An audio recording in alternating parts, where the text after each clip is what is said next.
Hey, it's Mr. Van Loo from A2 Steam. Today I want to show you some techniques for assembling your wooden puzzle cube toy parts. So I'd like to make this part, which is composed of 5 cubes. So I have 5 of my wooden cubes right here. The first technique I'm going to give you is to always have your linking cube prototype as a reference. In other words, just to be able to look at it as you're building. That's going to help. So I could start by just kind of placing these cubes about where they go.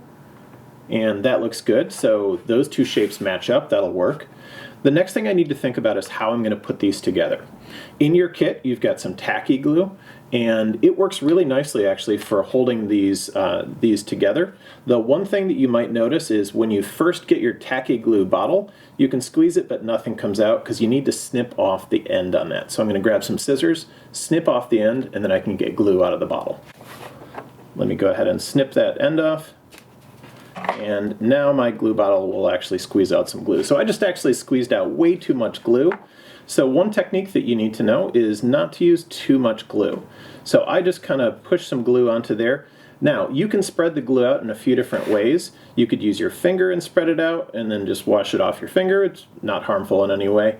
So you could do that and then use that to stick your cubes together. Another thing you could do is put just a little dot of glue on there and then just kind of rub the cubes together, and that will spread the glue out there as well.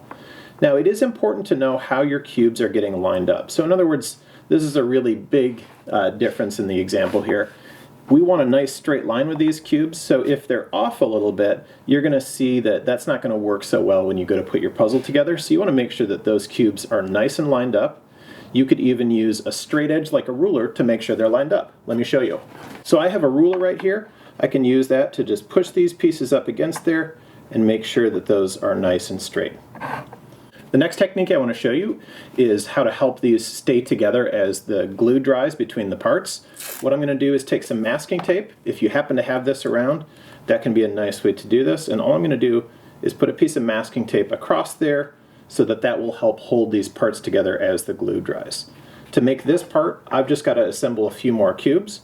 I'll put a little bit of glue on this one, spread it around, and leave that in place.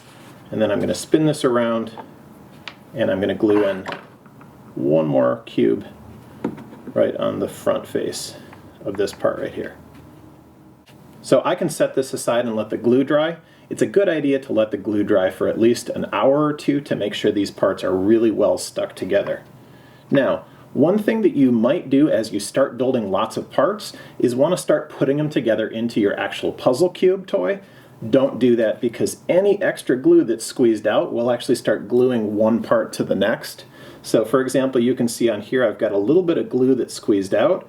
I could use my finger and try and get that out of there, but the best thing to do is to just let that glue dry, keep the parts separate, and then when you go to assemble your puzzle cube toy, it'll be really easy. So I hope these tips and techniques help you.